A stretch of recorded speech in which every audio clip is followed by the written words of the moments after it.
Selamat sore Pak, Bu. Perkenalkan nama saya Roli Claudia Panggabean dari NIM 11 S2 4005 dari Prodi Informatika 2024. Pada kesempatan ini saya akan menjelaskan tugas praktikum minggu yang ke-11 untuk praktikum yang ke-9 mengenai Basic and Advanced Sort. Nah, jadi berikut adalah capaian dan penilaian observasi saya terhadap praktikum minggu ke-11 dan kita masuk pada aktivitas praktikum, di mana di sini ada basic sort sebagai bagian yang pertama. Di mana di sini public static void public sort ini memungkinkan metode bubble sort dipanggil langsung dari kelasnya tanpa harus menginisiasi objek kelas tersebut menggunakan keyword new. Kemudian di sini juga ada for integer i sama dengan data length kurang satu, di mana i lebih besar dari nol. Ini menentukan batas area array yang belum terurut. Nah, kemudian ada perulangan dalam atau disebut inner loop. Kemudian juga ada logika penukaran, di mana ini merupakan inti dari algoritma bubble sort. Ketika if mengecek apakah elemen saat ini lebih besar dari elemen tepat di sebelah kanannya. Nah, jika kondisinya bernilai true, maka terjadi pertukaran. Nah, di sini ia bertindak sebagai wadah penampungan sementara agar nilai dari data J tidak hilang saat ditimpa oleh nilai data J tambah 1. Kemudian di sini ada f.java sebagai main program, di mana di sini ketika kita sudah menjalankan program, di sini ada tampilan before sorting. Di sini angkanya itu masih berantakan. Di sini ada 3, 5, 1, 4, 2. Nah, ketika dia sudah disorting, maka dia menjadi berurut 1, 2, 3, 4, 5. Nah, kemudian kita masuk pada selection sort. Nah, di sini terdapat perulangan luar atau outer loop, di mana ini berjalan dari indeks awal 0 hingga akhir array. Kemudian ada perulangan dalam atau inner loop. Di sini dia mencari nilai yang terkecil. Kemudian terdapat proses penukaran atau swap. Ini setelah perulangan selesai, menelusuri sisa array, kode yang mengecek apakah min indeks berubah dari asumsi awalnya. Kemudian ketika program ini dijalankan, ketika kita sudah menambahkan metode eh, Java Selection Sort, maka kita bisa melihat input dan outputnya. Nah, ketika itu jalankan, maka hasilnya sebagai berikut, di mana ketika dia sebelum disorting ada 3, 5, 1, 4, 2, dan setelahnya 1, 2, 3, 4, 5. Nah, jadi output ini secara langsung memvalidasi kebenaran kode selection sort, di mana algoritma ini sukses melakukan in-place sorting. Kemudian kita masuk pada bagian insertion sort untuk basic sort, di mana kita menambahkan metode berikut. Nah, di sini di dalam metode ini terdapat perulangan luar atau outer loop, perulangan dalam atau while loop.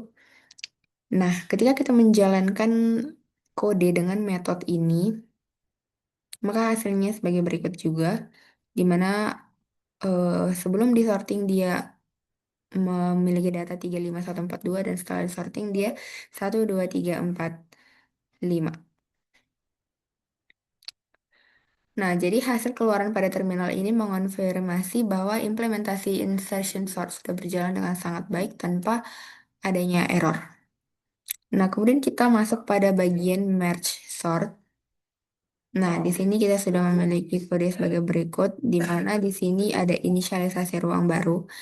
Nah, berbeda dengan bubble selection atau insert short yang bersifat in place, nah merge short ini membutuhkan ruang memori tambahan, di mana baris ini membuat array baru bernama combine yang ukurannya adalah gabungan dari data satu dan data 2. Kemudian juga terdapat penyiapan pointer, loop utama, dan loop pembersihan. Nah, ketika program dijalankan, maka hasilnya sebagai berikut, di mana kita memiliki data satu itu 1378, data 2 itu 2456. Nah, ketika dia sudah di merging, maka hasilnya menjadi 1, 2, 3, 4, 5, 6, 7, 8. Artinya Data satu dan 2 digabungkan dan diurutkan. Nah, kemudian kita lanjut pada merge sort dengan menambahkan metode sebagai berikut. Nah, di mana di sini ada terdapat basis kasus, di mana di sini fungsinya agar program tidak terjebak dalam perulangan tanpa henti. Kemudian kita juga mencari titik tengah atau titik potong. Kemudian kita masuk pada fase divide atau rekursi, lalu fase conquer atau penggabungan. Nah, ketika program dijalankan, maka kita lihat di bagian terminal, di mana sebelum disorting, maka angkanya itu ada 35142 dan setelah disorting hasilnya menjadi 12345. Nah, kemudian di sini hasilnya rantai pemanggilan rekursif pada fase divide terbukti berhasil memecah data dengan benar dan fungsi merge pada fase conquer sukses menjahit susunan data kembali menjadi urutan yang utuh dan terurut. Kemudian kita masuk pada bagian yang ketiga. Untuk aktivitas praktikum, di sini ada quick sort, di mana pada quick sort ini terdapat metode swap. Ini metode pembantu standar untuk menukar dua elemen di dalam array. Karena quick sort murni melakukan in-place sorting, fungsi swap ini sangat sering dipanggil. Kemudian terdapat metode pivot, di mana metode ini disebut sebagai fungsi partition. Nah, tugas utamanya bukan mengurutkan keseluruhan array, melainkan mengatur posisi satu elemen ke posisi yang benar. Nah, ketika program quicksort ini dijalankan, maka akan menghasilkan sebagai berikut, di mana return indeksnya itu 3, menghasilkan 2, 1, 3, 4, 6, 7, 5. Nah, untuk penjelasannya, di sini terminal menampilkan angka 3 yang membuktikan fungsi pivot kita berhasil. Nah, kemudian kita melihat susunan array yang dicetak yaitu 21346675. Di sini 213 mendarat di sebelah kiri pivot. Semuanya dipastikan bernilai lebih kecil dari 4. Kemudian 675 dibuat di kanan, yang artinya lebih besar dari 4. Nah, kemudian kita masuk pada bagian quick sort dengan menambahkan metode berikut, di mana di sini terdapat metode quick sort helper, lalu terdapat metode quick sort untuk fungsi pembungkus atau wrapper. Nah, jadi ketika kode ini dijalankan, maka hasilnya sebagai berikut, di mana sebelum disorting hasilnya itu 35142 dan setelah disorting hasilnya 12345. Nah, jadi keluaran ini membuktikan bahwa mesin rekursi yang kita bangun berhasil berpadu dengan fungsi pivot. Nah, kemudian kita masuk pada bagian tantangan praktikum. Nah, di bagian tantangan praktikum ini terdapat bagian yang pertama mengenai bubble sort linked list. Nah, jadi di sini dengan memanfaatkan kode program linked list pada praktikum 3, kita membuat fungsi untuk melakukan sorting menggunakan basic sorting yaitu bubble sort. Jadi di sini kita sudah punya code sebagai berikut, di mana ini merupakan kode linked list dan Java dengan menambahkan metode bubble sort. Nah, di sini kita bisa lihat di bagian lain ini merupakan metode yang saya tambahkan untuk bagian linklist.java ini.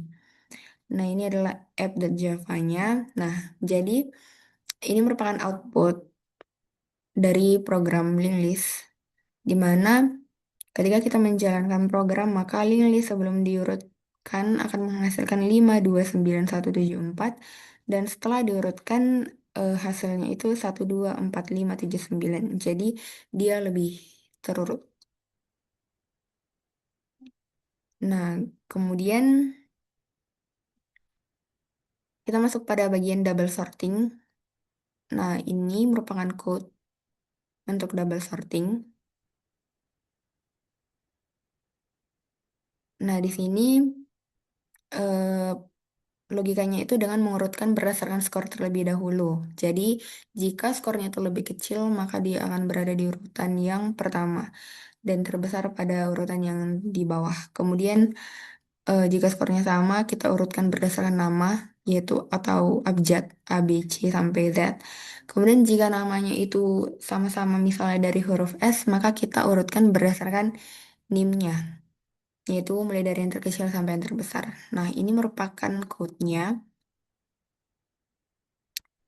Nah, jadi berdasarkan pemrograman ini, kita bisa melihat outputnya pada tampilan layar ini, di mana ketika kita memasukkan tiga. Artinya kita akan memasukkan sebanyak tiga data. Nah, jadi urutannya itu kita masukkan pertama-tama itu NIM, nama, dan nilainya. Nah, ketika saya masukkan 11S24005 Rowley dengan nilai 100, kemudian 11S24001 dengan nama David, nilainya 95, kemudian 11S24006 dengan nama Marta dengan nilai 90. Nah, jadi sebelum diurutkan hasilnya itu sebagai berikut. Jadi di sini nilai yang terbesar itu masih di atas sampai yang terkecil di bawah. Kemudian NIM-nya juga masih belum berurut. Nah, jadi setelah diurutkan, kita bisa lihat hasilnya sebagai berikut, di mana 11S24006 dengan nama Marta dengan nilai 90 berada di urutan teratas. Ingat bahwa logika ini memperhatikan skor terlebih dahulu. Jadi di sini Marta memiliki skor yang paling kecil, jadi dia akan berada di atas. Kemudian di sini ada David dengan nilai 95, jadi dia di bagian kedua, dan Rowley dengan nilai 100, maka dia ada di urutan yang ketiga. Maka dengan demikian program sudah berjalan dengan baik. Jadi sebenarnya kode ini bertugas mengatur aliran data. Jadi di sini terdapat penggunaan integer dot parse integer yang berfungsi untuk menghindari masalah buffer pada scanner saat berganti dari angka ke teks. Kemudian di sini kode memastikan data dicetak terlebih dahulu sebelum diproses dan memberikan bukti visual bagi pengguna mengenai perubahan status data. Nah, jadi di sini program berhasil mendeteksi bahwa 90 lebih kecil dari 95 dan 95 lebih kecil dari 100. Karena semua skor berbeda, jadi kita tidak perlu masuk ke level perbandingan kedua atau nama atau ketiga yaitu NIM. Nah, jadi di sini terlihat bahwa posisi objek Marta yang tadinya di paling bawah berhasil ditukar ke posisi paling atas secara efisien.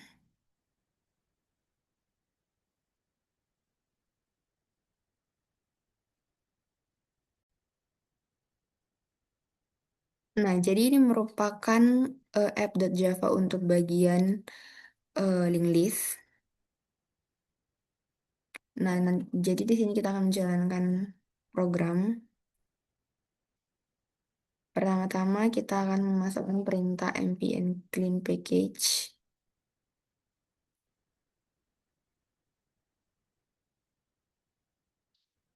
Nah, jadi di sini hasilnya build success dan kemudian kita masukkan perintah sebagai berikut. Nah, jadi di sini link list sebelum diurutkan hasilnya itu 529174 dan link list setelah diurutkan dia menghasilkan 124579. Ini merupakan output untuk bagian link list. Kemudian sebentar.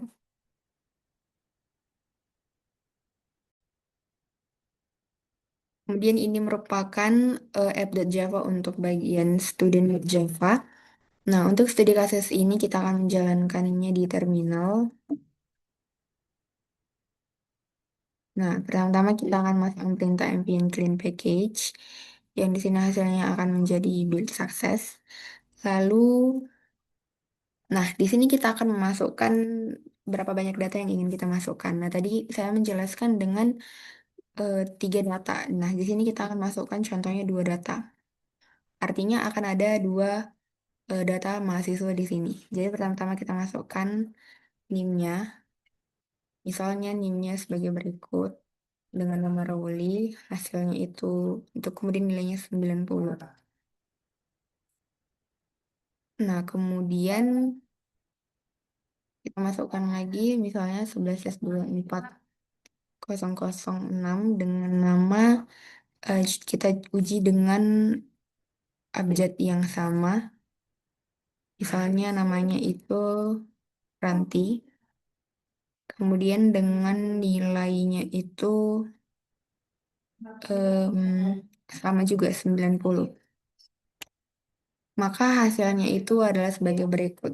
Nah, setelah diurutkan, karena di sini dengan abjad R yang sama dan nilai yang sama, maka dia akan mengambil dari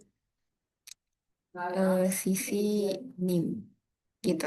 Jadi di sini NIM 6 akan berada di atas dan NIM 5 berada di bawah. Maka hasilnya adalah sebagai berikut.